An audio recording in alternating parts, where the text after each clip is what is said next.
கல்யாணம் ஃபிக்ஸ் ஆயிடுச்சா? தமிழ் மேட்ரிமோனிக்கு தேங்க்ஸ் சொல்லணும். 26 வருஷத்துக்கு முன்னாடி இதே தமிழ் மேட்ரிமோனி மூலமா தான் இவ அம்மாக்கும் கல்யாணம் பண்ணேன். கல்யாணம்னாலே தமிழ் மேட்ரிமோனி தான். புன்னை விளவு நான் உங்களிடமிருந்து ஆரம்பிக்கிறேன். விஜய் அடிக்கடி பரப்புரையை ரத்து செய்கிறாரா, இல்லை ரத்து செய்யக்கூடிய சூழல் ஏற்படுகிறதா, இல்லை இதற்கு பின்னாடி எதுவும் ஸ்ட்ராட்டஜி ஒளிஞ்சிருக்கா? நீங்க எப்படி பாக்குறீங்க? விஜயனுடைய பரப்புரை ரத்து என இப்பதான் இதற்கு முன்பாக அனுமதி மறுப்பு என்பதை ரொம்ப பெரிய பிரச்சனையா ஆதவர்ஜுனா பேசிக்கிட்டு இருந்தார். கடந்த 8 நாட்களில் நீங்கள் குறிப்பிட்டதை போல 3 இடங்களில் அவர் கூட்டம் போயிருக்கிறார், அட்டன் பண்ணியிருக்கிறார். 14 இடங்களில் ரத்து செய்யப்பட்டிருக்கிறது. 6ஆம் தேதியிலிருந்து இன்னைக்கு வரைக்கும், தேதி நமக்கு 13, நாளைக்கு நடக்க வேண்டிய 2 கூட்டங்கள் வரைக்கும் அவங்க ரத்து பண்ணியிருக்கிறாங்க. அப்போ 3 கூட்டம் நடத்தி 14 ரத்து அப்படின்னா 6 வில்லிவாக்கம் டி நகர், 7ஆம் தேதி சைதாப்பேட்டை, 9ஆம் தேதி குறிஞ்சிப்பாடி, வடலூர், நெய்வேலி, திட்டக்குடி, திரும்ப 11ஆம் தேதி அதே 4 இடங்கள். அடுத்து இன்றைக்கு நடக்க வேண்டிய கும்மிடிப்பூண்டி, நாளைக்கு நடக்க வேண்டிய அறந்தாங்கியும் தர்மபுரியும் இப்போது வரை ரத்து என்று அதிகாரப்பூர்வமா அறிவிக்கப்பட்டிருக்கு. நாளைக்கு அவர் திருப்பூர் போறாரு அப்படிங்கிறது அனுமதி. என்னன்னா அவர் இப்ப ரோட் ஷோவாக கிடைக்கக்கூடிய இடமா பாக்குறாங்க. விஜய் கிட்ட ஒரு ஆல்டர்னேட் பாலிடிக்ஸ் அப்படிங்கறத எதிர்பார்த்தது. அவர் ஆல்டர்னேட் டே பாலிட்டிஷியனாக நமக்கு கிடைத்திருக்கிறார்னு பார்க்க வேண்டியிருக்கு. 8ஆம் தேதி அவர் நெல்லை போறாரு, 9 விடுமுறை. 10ஆம் தேதி காரைக்குடி போறாரு, 11 விடுமுறை. 12ஆம் தேதி கன்னியாகுமரி போறார், 13 விடுமுறை. நாளைக்கு 14 திருப்பூர் போக இருக்கிறார் அப்படின்னு சொல்லப்படுகிறது. அப்ப இதுதான் அவர் கொடுக்கக்கூடிய மாற்றான அடிப்படையில் விஜய்க்கு பயணம் செய்வது 230 நாளுக்கும் போவது அப்படிங்கிறதுல விருப்பம் இருக்கான்னு ஒரு கேள்வி இருக்கு. ஏன் இதை நான் எழுப்புறேன்னா, அவர் கரூர் சம்பவத்துக்கு முன்பாகவே, இப்ப கரூருக்கு பிறகு அவருக்கு ஒரு தயக்கம் இருக்கலாம், ஒரு நெருடல் இருக்கலாம், ஏதோ ஒரு குற்ற உணர்வு, ஒரு கில்ட் ட்ரிப் இருக்கலாம்னு சிலர் சொல்லுவாங்க. அதற்கு முன்பாகவே விஜய்க்கு போவதற்கு விருப்பம் இருந்ததா? ஏன்னா நமக்கு நல்லா தெரியும், அவருடைய முதல் பயண திட்டம் அந்த கரூர் உட்பட பல மாவட்டங்களுக்கு போவதாக இருந்ததெல்லாம் மாவட்ட தலைநகரங்களாகத்தான் டிசைட் பண்ணப்பட்டது. அது தமிழ்நாடு தழுவிய 234 தொகுதிங்கிற பிளான் இல்லை. அப்போ அவர் போட்டதே ஒரு 36-37 வாரங்களுக்கான ஷெட்யூலாக அது இருந்தது. அப்படியாக இருந்ததில் அவர் ஒரு நாள் போவதாக இருந்து அதற்கு பிறகு அது பத்தலை.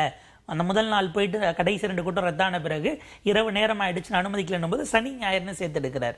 அப்புறம் ஷெட்யூல் மாறுது. ஆரம்பத்திலிருந்தே விஜய்க்கு ஒரு தயக்கம் இருக்கு. காரணம், அவருக்கான ஸ்ட்ராட்டஜியாக அல்லது அவருக்கு ஆலோசனை சொல்லக்கூடியவர்கள், உங்களுடைய யூஎஸ்பியே இந்த ஸ்கேர்ஸ் அப்பியரன்ஸ் தான், அரிதிலும் அரிதாதான் நீங்க பார்க்க கிடைக்கணும். இது ரொம்ப சர்வசாதாரணமா நீங்க புழுங்க ஆரம்பிச்சிட்டீங்க அப்படின்னா உங்களுக்கு இருக்கக்கூடிய அந்த மாஸ், அந்த வேல்யூ, அந்த கிரேஸ்ங்கிறது குறைஞ்சு போயிடும். உங்களோட யூஎஸ்பியே அதுதான் என்கிற இடத்தில் அவர்களுடைய பொலிட்டிக்கல் அட்வைசர்ஸும் அப்படியான அட்வைஸை கொடுத்துட்டாங்களா? அதை தாண்டி விஜய்க்கு இப்படி வருவது என்பது இயல்பிலேயே அவருக்கு எதுவும், அவர் ஒரு இன்ட்ரோவர்ட் பர்சனாலிட்டின்னு அவர் தெரிஞ்சவங்க சொல்றாங்க. அதிலிருந்தும் ஒரு தடை நீட்சியா இருக்கான் அப்படிங்கிற கேள்வி இருக்கு. ஒரு அரசியல் தலைவராக நீங்க வந்த பிறகு இந்த 8 நாளை நான் கம்பேர் பண்றேன் இல்லையா, 14 கூட்டம் நடத்தினேன். இதே 8 நாள்ல முதலமைச்சர் ஸ்டாலின் 10 மாவட்டங்களில் கூட்டம் நடத்தியிருக்கிறார், 60 வேட்பாளர் அறிமுகப்படுத்துறார். எதிர்க்கட்சி தலைவர் எடப்பாடி பழனிசாமி 7 மாவட்டங்களை கவர் பண்றாரு, 8 மாவட்டங்கள். சீமான் அவர்கள் 7 மாவட்டங்கள். இவங்கெல்லாம் ஆல்டர்னேட் சிஎம் கேண்டிடேட்ஸ். தொகுதிக்கும் போறாங்க, ஒவ்வொரு தொகுதிக்கும் உள்ள போறாங்க. சிஎம் மட்டும்தான் மாவட்ட வாரியா போறாரு. இன்டர்னலா உள்ள போறதுக்கு உதயநிதி ஸ்டாலினும் கனிமொழியும் இருக்காங்க அப்படிங்கிற இடம் இருக்கு. அடுத்தடுத்து நீங்க சபார்டினேட் பண்ணிடலாம்.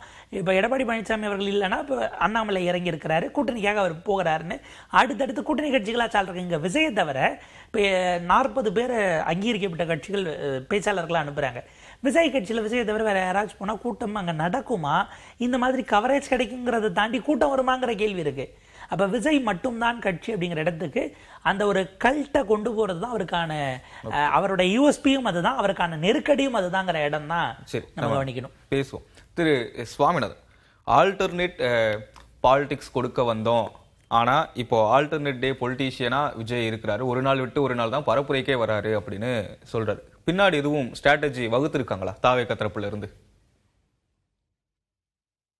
இல்ல, அது நிச்சயமாக அவர்களுடைய வியூகம் என்னவென்றால், அவர் ஒருவேளை நண்பர் குறிப்பிட்டதை போல எளிதில் கிடைத்து விட்டார் என்று சொன்னால் அது ஒரு மிகப்பெரிய பின்னடைவாக அந்த கட்சிக்கு இருக்கும். ஒரு முகம் தானே அரசியல். நீங்க தமிழகத்துல திமுகவோ அதிமுகவோ அவர்கள் சொல்லியிருக்கக்கூடிய கொள்கைகள், செயல்படுத்திய திட்டங்கள் ஏதோ ஒன்றை முன்னிறுத்தி பிரச்சாரம் செய்வாங்க.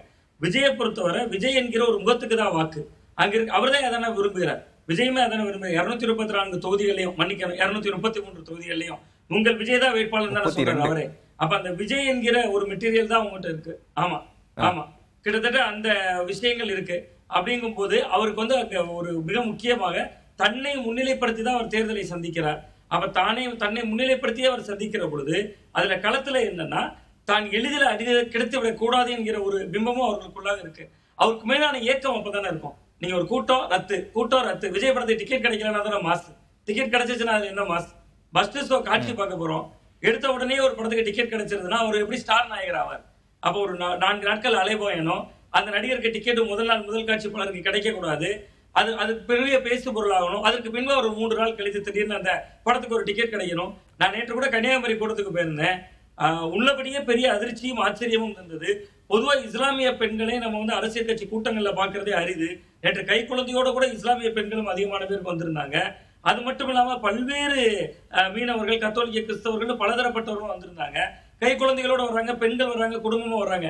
நீங்க ஒரு படம் வெளியாச்சுன்னா ஒரு 10 நாள் கழிச்சு போடுவாங்க, குடும்பங்கள் கொண்டாடும் குதூகல வெற்றி. அப்படிதான் தாவேகா கூட்டம் நான் பாக்குறேன். குடும்பங்கள் கொண்டாடும் குதூகல வெற்றி, விஜயை பார்த்துட்டாங்க, அவ்வளவுதான். அப்ப அதுக்கான மாஸ் வேல்யூ அவங்க கிரியேட் பண்ணணும்.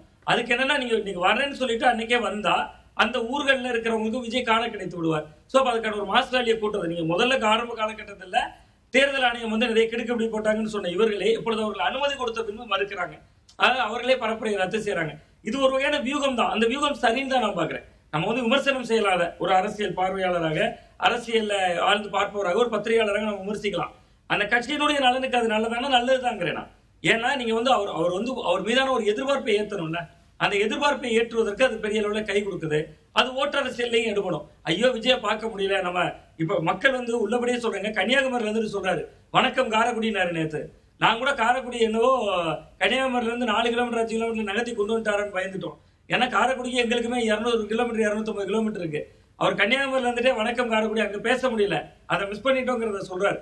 பட் இந்த காரைக்குடிக்கார வாட்ஸ்அப் ஸ்டேட்டஸ் வச்சிருக்கா. காலையில எடுத்து பாக்குறேன், காரைக்குடி நண்பர் ஒருவர் வாட்ஸ்அப்ல ஸ்டேட்டஸ் வச்சிருக்காரு, விஜய் வணக்கம் காரைக்குடின்னு சொல்லிட்டாரு. அப்ப நம்ம நினைக்கிறோம் இதுக்குள்ள ஒரு அபத்தமான அரசியல் நம்ம பாக்குறோம். நம்ம பத்திரிகையாளர் பார்வையில் அப்படி தெரியலாம். பட் அதை ரசிக்கக்கூடிய ஒரு பெரிய கூட்டம் தமிழ்நாட்டு அரசியல். இதுல எனக்கு வந்து ஒரு சின்ன ஒரு கருத்து என்ன அப்படின்னா, நீங்க கூட்டம் நீங்க போற இடத்துல எல்லாம் உங்களுக்கு கூடுற கூட்டம் அப்படின்றது உங்களுக்கான வாக்குகள் தான். அது வந்து நீங்க கூட்டம் கூட்டினாலும் சரி, நீங்க வந்து பரப்புரை மேற்கொள்ளனாலும் சரி, நீங்க ஒரு கூட்டத்துக்கு வந்துட்டீங்க, அங்க பேசுற விஷயங்கள் தமிழ்நாடு முழுக்க எதிரொலிக்குதுன்னா அந்த கூட்டம் நீங்க பேசுற விஷயங்கள் எல்லாம் ஒரு நெரேட்டிவ் செட் பண்ணும். அது எந்த கட்சியும் சாராம இருக்கிற வாக்காளர்களை உங்கள் பக்கம் கொண்டு வரதுக்கு அப்படின்னு. ஆனா நீங்க பிம்பத்தை கட்டமைக்கணும். ஒரு நாள் பரப்புரை போவேன், அடுத்த நாள் போக மாட்டேன், அடுத்த நாள் போவேன், அடுத்த நாள் போக மாட்டேன் அப்படின்னும் போது நீங்க ஏற்கனவே உங்களுக்கு தான் என்னுடைய வாக்குன்னு முடிவு பண்ண எங்களை மாதிரி ஆட்களுக்கு தானே நீங்க வந்து பிரச்சாரம் பண்றீங்க. எந்த கட்சியுமே சாராம இருக்கிறவங்களுக்கு அவங்களுடைய வாக்குகள் உங்களுக்கு கொண்டு வரதுக்கு நீங்க என்ன பண்ணீங்க? அதுதானே வெற்றி தோல்வியை தீர்மானிக்கிறது. திமுகக்கு 20% வாக்கு இருக்கு, ஒரு 10% சேர்ந்தாதான் வெற்றி அப்படின்னா அந்த 10%க்கு தான் ஸ்டாலின் இருக்கட்டும், உதயநிதி அவர்கள் இருக்கட்டும், முதல்வர் ஸ்டாலின் எல்லோருமே பரப்புரை மேற்கொள்றாங்க. அந்த 10%க்கு நீங்க ஆட்சியை பிடிக்கணும்னு சொல்றீங்க. உங்களுக்கு 10% வாக்குகள் இருக்கு அப்படின்னா அது செட்டில்டு. நீங்க மிச்சம் 25 எப்படி நீங்க கொண்டு வருவீங்க? இல்ல, அதாவது அவர் என்ன நினைக்கிறாருன்னா, நீங்க களத்துக்கு போய் மக்களை சந்தித்து பிரச்சாரம் செய்து வியூகம் வகுத்து செய்யறதை விட எல்லாருமே விஜய் பத்தி தானே பேசுறோம். இங்க விஜய் வந்தாலும் செய்தி, வராட்டாலும் செய்தி தானே. எடப்பாடி பழனிசாமி அவர்கள் ஒரு ஊருக்கு வந்து பேசினாதானே செய்தி. அது மு.க. ஸ்டாலின் அவர்கள் கன்னியாகுமரிக்கு வந்து திட்டங்களை அறிவிச்சாதானே செய்தி.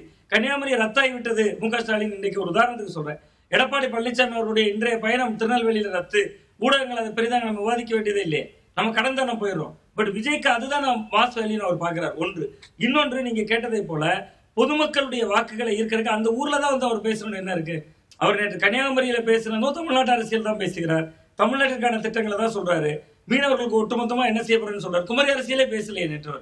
குமரி மாவட்டத்துக்கு வருகிறார், குமரி மாவட்டத்தின் மிகப்பெரிய பிரச்சனை இயற்கை வளங்கள் கபலிக்கிறோம், அதையே அவர் பேசல. குமரி மாவட்டத்தில் கூடிய எந்த பிரச்சனையும் அவர் தொட்டு பேசல. சோ அவர் அது எந்த ஊர்லயும் பேசலாமே.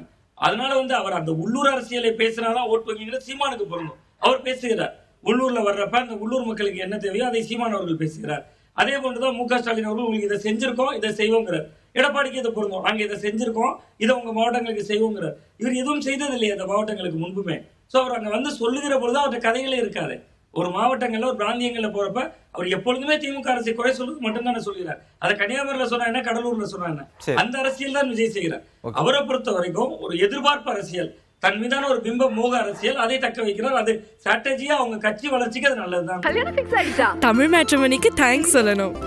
26 வருஷத்துக்கு முன்னாடி இதே தமிழ் மேட்ரிமோனி மூலமா தான் இவ அம்மாக்கும் கல்யாணம் பண்ணேன். கல்யாணம்னாலே தமிழ் மேட்ரிமோனி தான்.